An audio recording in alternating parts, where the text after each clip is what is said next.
Hello friends, आप सभी का स्वागत है अपने यूट्यूब चैनल रमन सिन्हा के साथ। जैसा कि आप देख रहे हैं कि आज के टॉपिक में लेके आया हूँ मुगल काल में अकबर। अकबर ने क्या, अकबर के दरबार में नवरत्न क्या थे। तो एक्चुअली मैंने कल एक वीडियो अपलोड किया था अकबर के बारे में, वो पार्ट 1 था। ये पार्ट 2 है, अकबर का पार्ट 2। इसमें हम देखेंगे, कल तक देखे थे क्या, अकबर का जन्म, उनकी माता का नाम, उनके शिक्षक का नाम, तो मतलब ये सारा चीज देखे थे अकबर के बारे में। उनकी पत्नी का नाम, उनके बेटी का नाम, बेटा का नाम क्या था, सामाजिक दृष्टिकोण था, वो सारा देखे थे। तीर्थ कर कैसे हटाया, जजिया कर कैसे हटाया। आज हम इसी टॉपिक में मुगल काल में अकबर पार्ट 2 में नवरत्न देखेंगे कि अकबर के दरबार में क्या थे, नवरत्न। तो नवरत्न के बारे में एक एक करके पढ़ेंगे। तो जो अभी तक चैनल को लाइक नहीं किया, पहले चैनल को लाइक कर ले और सब्सक्राइब कर ले, जिनसे उनको नोटिफिकेशन मिलेगा मेरा वीडियो जब भी अपलोड किया जाएगा। हम वही चीज लेके आएंगे जिससे डायरेक्ट आपके एग्जाम में क्वेश्चन अटेम्प्ट हो जाए, ऑब्जेक्टिव क्वेश्चन बन जाए। और जिनका जीके जीएस कमजोर है वो मेरे साथ जुड़ सकते हैं, अपने जीके और जीएस को बूस्ट कर सकते हैं। तो इसी कड़ी में हम मुगल काल का अकबर टॉपिक ये है। अब नवरत्न में एक एक करके पढ़ेंगे। जैसा कि आप लोग देखेंगे नवरत्न अबुल फजल, ये रहा अबुल फजल, इसके बारे में चर्चा करेंगे। देखिए अबुल फजल जो था वो अकबर के दरबार में था, नवरत्न कहलाता था। ठीक है, अबुल फजल अकबर के दरबार में था, नवरत्न कहलाता था, नवरत्नों में से एक था। इसका पूरा नाम आप देखेंगे लिखा हुआ अबुल फजल इब्न मुबारक। तो अबुल फजल का ऑब्जेक्टिव पूछेगा, अबुल फजल जो अकबर के दरबार में नवरत्न थे उनका पूरा नाम क्या था। तो उनका पूरा नाम अबुल फजल इब्न मुबारक। अब अबुल फजल के पिताजी का नाम क्या था, ऑब्जेक्टिव ये पूछ सकता है मुगल काल में। तो अबुल फजल के पिताजी का नाम शेख मुबारक था। देखिए शेख मुबारक, अबुल फजल के पिता का नाम शेख मुबारक था। तो हमने क्या देखा, अबुल फजल नवरत्न में से एक थे, उसके पिता शेख मुबारक थे। अबुल फजल का पूरा नाम अबुल फजल इब्न मुबारक।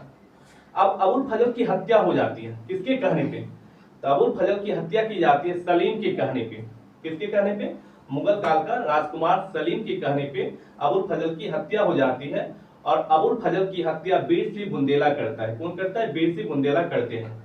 अबुल फजल की हत्या पूछिएगा किसने किया, तो बीर सिंह बुंदेला। किसके कहने पे, सलीम के कहने पे। मैंने लिखा हत्या बीर सिंह बुंदेला सलीम के कहने पे। अब अबुल फजल ने क्या क्या लिखा, पूछेगा ऑब्जेक्टिव क्वेश्चन, अकबरनामा। सुनते होंगे, अकबरनामा ने किसने लिखा, अबुल फजल। ऑब्जेक्टिव क्वेश्चन आता है अकबरनामा किसने लिखा, अबुल फजल।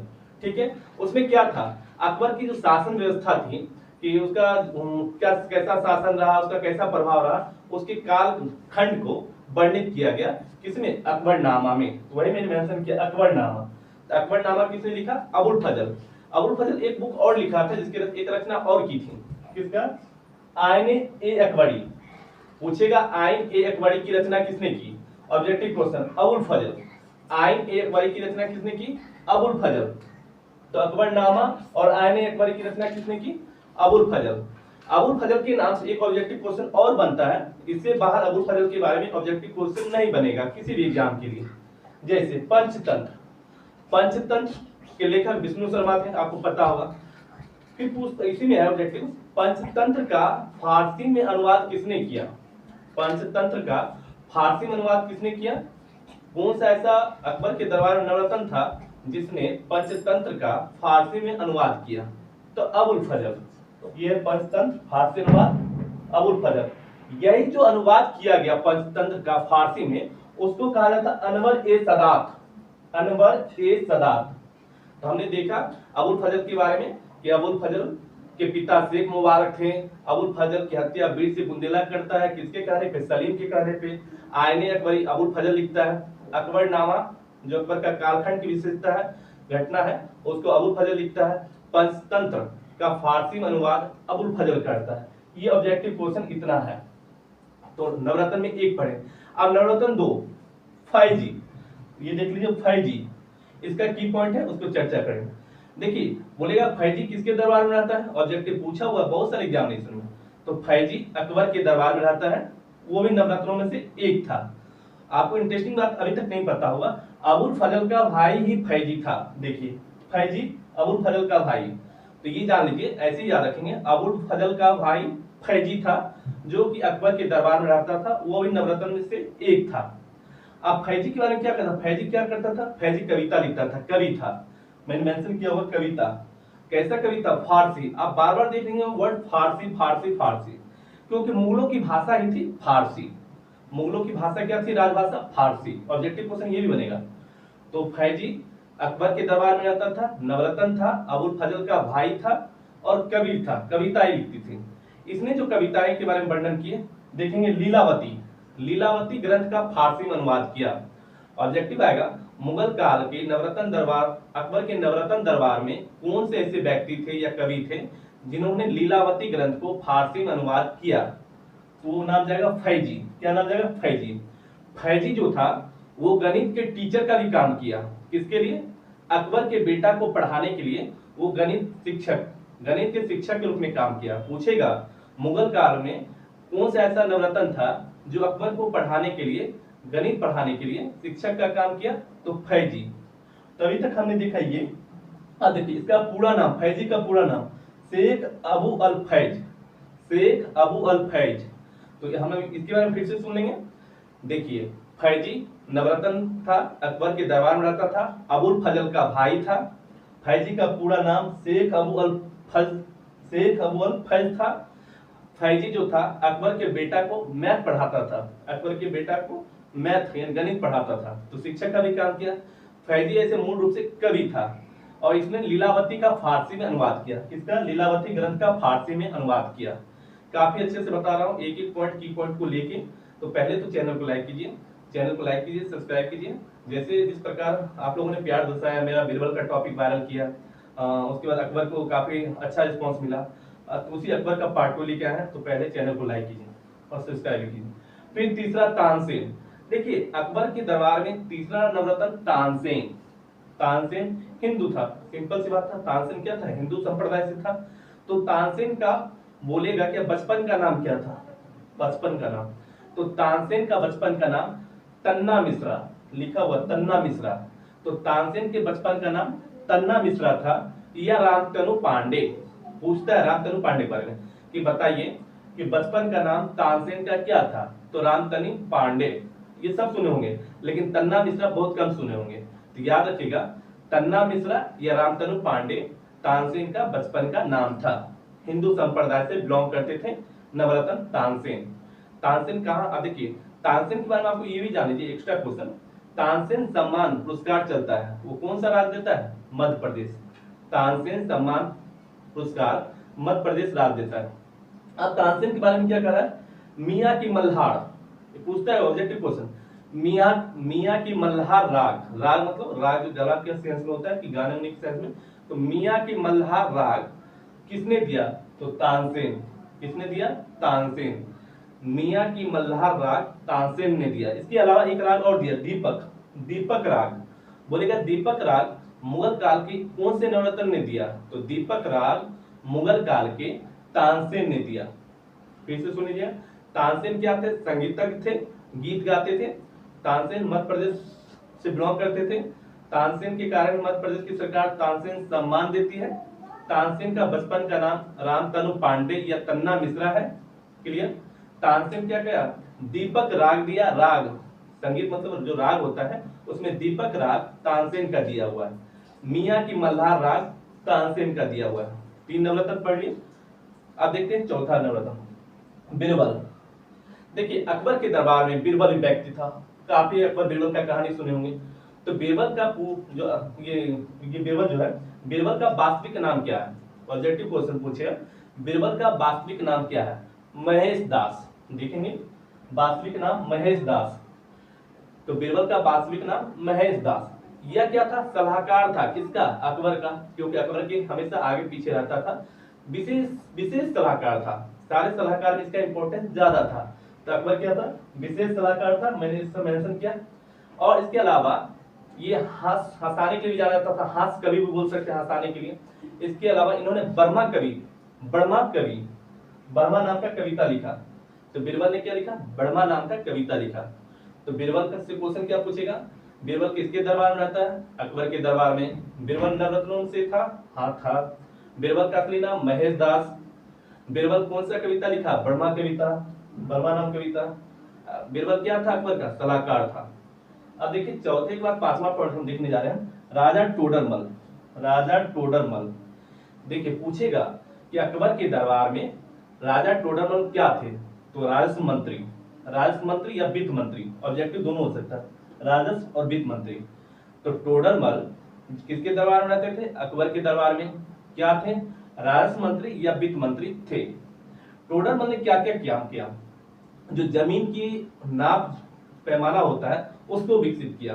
टोडरमल ने मुगल काल में जमीन की जो नाप होता है, मैंने मेंशन किया भूमि पैमाइश, यानी भूमि का जो नापन होता है वो टोडरमल लेके आए, भूमि का नापन प्रक्रिया टोडरमल लेके आए। इसके अलावा दहसाला पद्धति, देखिए दहसाला पद्धति पूछेगा, दहसाला पद्धति मुगल काल में किसने लेके आया, तो राजा अकबर के दरबार में टोडरमल। भू राजस्व के लिए दहसाला पद्धति किसने लेके आया, टोडरमल ने। देखिए टोडरमल फिर से सुन लीजिएगा, टोडरमल अकबर के दरबार में था, नवरत्न से एक था, राजस्व मंत्री था, वित्त मंत्री था, भूमि नापने के लिए एक पैमाना मापन प्रणाली लेके आया। इसके अलावा उसने क्या किया, दहसाला पद्धति, ऑब्जेक्टिव क्वेश्चन काफी इंपॉर्टेंट है, दहसाला पद्धति अपनाया।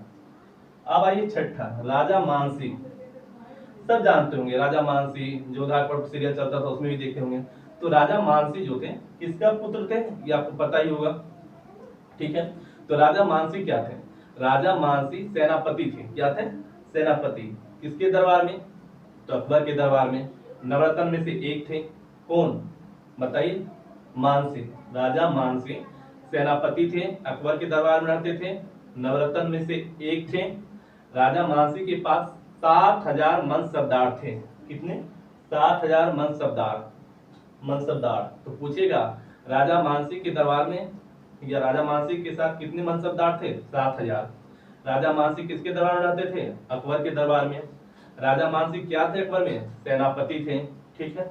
ये ऑब्जेक्टिव क्वेश्चन। यहाँ एक एक्स्ट्रा फैक्ट हम बता रहे हैं, जब बिहार में आप पढ़ेंगे, देखिए बिहार में क्या होता है, बिहार में मुगल काल का चर्चा कर लेते हैं। यहाँ पे बिहार में मुगल काल के समय अकबर पहला व्यक्ति था जो बिहार को प्रांत का दर्जा दिया था 1580 में। मुगल काल में अकबर ही ऐसा पहला व्यक्ति था मुगल काल का जिसको बिहार के लिए प्रांत का दर्जा 1580 में दिया था। इसने क्या किया था, बिहार और बंगाल को मिला दिया था अकबर ने, ठीक है। और वहीं पे राजा मानसिंह को बिहार का प्रांतपति नियुक्त किया। पूछे ऑब्जेक्टिव क्वेश्चन, बिहार का प्रांतपति व्यक्ति कौन था जिसको अकबर ने नियुक्त किया, राजा मानसिंह। और यहीं पे रोहतास पड़ता बिहार में, रोहतास को राजधानी बनाया था किसने, राजा मानसिंह ने। ये एक्स्ट्रा फैक्ट है, बिहार के मुगल काल में जब चलेंगे तो वो बताएंगे। अभी के लिए इतना ही। फिर नेक्स्ट सातवां देखते हैं, अब्दुल रहीम खाने ए खाना। बोलेगा अब्दुल रहीम खाने ए खाना किसके दरबार में था, तो अकबर के दरबार में था। नवरत्न में से एक था, कौन, अब्दुल रहीम खाने ए खाना। ये क्या था, कवि। अब्दुल रहीम खाने खाना का पेशा क्या था, कवि था, ठीक है। ये मेंशन किया कवि। इसके बारे में और जान लीजिए, अब्दुल रहीम खाने खाना फैजी का बेटा था, सॉरी फैजी नहीं, बैरम खां का बेटा था। अब्दुल रहीम खाने खाना नवरत्न था अकबर के दरबार में, और ये बैरम खां का बेटा था। अब बैरम खां कौन था, बैरम खां अकबर का संरक्षक हुआ करता था, क्या था, संरक्षक। उसी का बेटा अब्दुल रहीम खाने खाना कवि था और बैरम खान का बेटा था। अब्दुल रहीम खाने खाना ने नगर शोभा की रचना की, किसका, नगर शोभा की रचना की। तो बोलेगा नगर शोभा की रचना किसने की, अब्दुल रहीम खाने खाना, जो कि कवि थे और मुगल काल में अकबर के दरबार में नवरत्न थे, ये मेंशन है। इसके अलावा अब्दुल रहीम खाने खाना ने बाबरनामा का फारसी अनुवाद किया, ठीक है। अब क्वेश्चन ये उठता है, बाबरनामा किसने लिखा, तो बाबरनामा बाबर स्वयं लिखे थे। बाबरनामा बाबर स्वयं लिखा था, लेकिन उसका फारसी अनुवाद किसने किया, तो वो कवि थे अब्दुल रहीम खाने खाना, ठीक। नेक्स्ट देखते हैं आठवां, हकीम हुक्काम। हकीम नाम से ही पता चला, हकीम मतलब क्या था, चिकित्सा। हकीम हुक्काम अकबर के दरबार में एक चिकित्सक हुआ करता था, जो उसका पर्सनल चिकित्सक हुआ करता था। पर्सनल मतलब क्या, निजी चिकित्सक होता था, उसका नाम है हकीम हुक्काम। तो कहेगा हकीम हुक्काम किसके दरबार में रहते थे, हकीम हुक्काम अकबर के दरबार में रहते थे, नवरत्न में से एक थे, अकबर के लिए पर्सनल चिकित्सक थे, ये मेंशन किया चिकित्सक। और इनका पूरा नाम अगर पूछेगा ऑब्जेक्टिव में, फजीर अंजुद्दीन। फजीर, ये फजीर है, कॉमन पढ़ लीजिएगा, फजीर फजीर अंजुद्दीन। तो हकीम हुक्काम नवरत्न थे, अकबर के दरबार में थे, अकबर का पर्सनल चिकित्सक थे, और उनका पूरा नाम फजीर अंजुद्दीन। क्लियर। अब ये नेक्स्ट लास्ट, अकबर के दरबार में नवरत्न में से एक व्यक्ति और बचते हैं, उनका नाम है मुल्ला दो प्याजा। नाम से ही देखिए, मुल्ला दो प्याजा। पूछेगा मुल्ला दो प्याजा किसके दरबार में, तो अकबर के दरबार में रहते थे, नवरत्न से एक थे, और ये प्याज खाने के काफी शौकीन थे। नाम से ही पता चलता है मुल्ला दो प्याजा, वो प्याज खाने, ऑनियन खाने में काफी शौकीन थे। तो ये ऑनियन जो होता है रसोई घर से जुड़ा हुआ होता है, इसलिए मुल्ला दो प्याजा जो थे रसोईया थे। क्या थे? रसोईया। किसके दरबार में? अकबर के दरबार में। तो पूछेगा मुल्ला दो प्याजा किसके दरबार में रहते थे? अकबर के दरबार में। उनका पेशा क्या था? रसोईया थे, जो खाना वगैरह बनाते थे, और प्याज खाने में काफी इंटरेस्टेड व्यक्ति थे, प्याज काफी खाते थे, इसलिए मुल्ला दो प्याजा भी बोल सकते हैं। ठीक है, ये लिखा हुआ है, प्याज खाना, रसोईया। और अकबर की बात को काटते भी थे, अकबर कोई बात बोलते थे तो उस बात को ये मुल्ला दो प्याजा उनकी बात को एग्री नहीं करते थे। तो अभी हम देख रहे थे अकबर के बारे में, उनके दरबार में नवरत्न, और ये अकबर का पार्ट 2 है। पार्ट 1 मैंने अपलोड कर दिया है, तो आप लोग जाके देखिए पार्ट 1, काफी अच्छा लगेगा, इंटरेस्टिंग लगेगा, और काफी मैंने उस सारे मटेरियल को कवर किया है जिससे आपका ऑब्जेक्टिव क्वेश्चन बन जाए। आप कहीं हमारे बीपीएससी का मैथ्स लिख रहे हैं तो उसमें भी आप बीपीएससी का मैथ्स लिख सकते हैं, यूपी पीसीएस का मैथ्स लिख सकते हैं, यूपीएससी का भी मैथ्स अकबर के बारे में लिख सकते हैं, अगर मुगल काल में अकबर की जीवनी के बारे में पूछेगा तो इतना डिटेल से। इसके बाद हम लेके आएंगे अकबर का पार्ट 3, तो वो भी देखेंगे। तो मुगल काल में अकबर का थोड़ा सा बड़ा है, तो हम एक एक करके पढ़ाएंगे। आप इससे पहले आप बाबर का वीडियो देख सकते हैं, बाबर का वीडियो मैंने अपलोड किया, वो भी काफी इंटरेस्टिंग है, काफी वायरल हुआ आप लोगों के प्यार से। आप लोगों के आशीर्वाद कहिए, प्यार कहिए, स्नेह कहिए, काफी अच्छे से वायरल किया, तो इसको भी वायरल कीजिए, अच्छे से पढ़िए, और अपने आने वाले फ्यूचर में जो भी एग्जाम है उसको क्रैक कीजिए। एक्स्ट्रा 2 फैक्ट हम चर्चा कर लेते हैं। मजहर, एक वर्ड पूछता है, मजहर की घोषणा किसने की? तो मजहर की घोषणा देखिए, अबुल फजल और फैजी। मजहर जो था क्या था? 1579 में घोषणा किया गया मजहर। मजहर में क्या हुआ कि अकबर को ऑल इन ऑल बताया गया, काजी और उलेमा। काजी मतलब क्या? जो उसके धर्मगुरु हुआ करते थे मुस्लिम के वो, और उसके जो उलेमा हुआ करते थे, और जो भी थे, ऑल इन ऑल सब में उनका वैल्यूएशन ज्यादा था। किसका? अकबर का। अकबर जो है धर्म संबंधित जो भी मामला है उसका निपटारा अकबर स्वयं करेंगे। धर्म संबंधित विवाद भी होगा तो उसका निपटारा कौन कर रहे थे उस समय? अकबर। यही मेंशन है अबुल फजल, ऑल इन ऑल। इसी को आमोग ब्रीथ करते हैं, आमोग ब्रीथ। देखिए, मजहर की घोषणा 1579 में हुआ, अबुल फजल और फैजी ने मिलके किया, तो बनाया उस घोषणा को। और आमोग ब्रीथ बोलेगा, आमोग ब्रीथ किसे कहा गया? मजहर को कहा गया। 1579 में घोषणा किया गया था, इसमें अकबर को ऑल इन ऑल बताया गया था।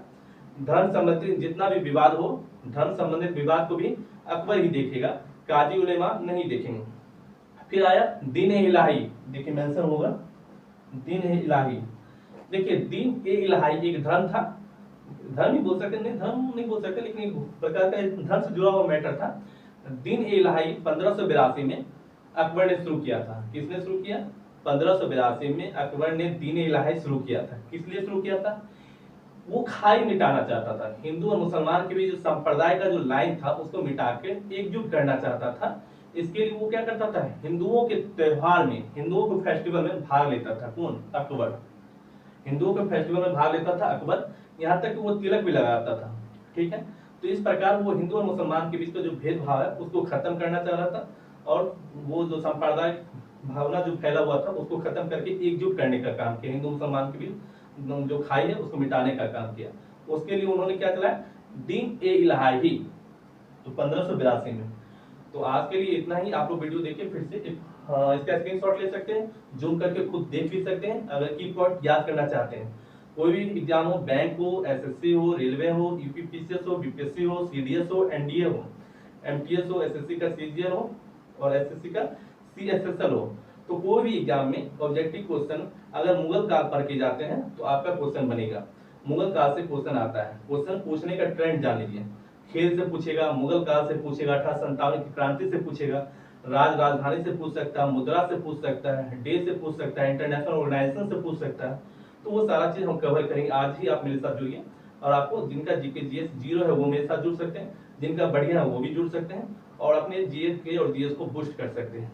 तो कैसा लगा कमेंट करके बताइए और लाइक कीजिए चैनल को। थैंक यू आपके लिए।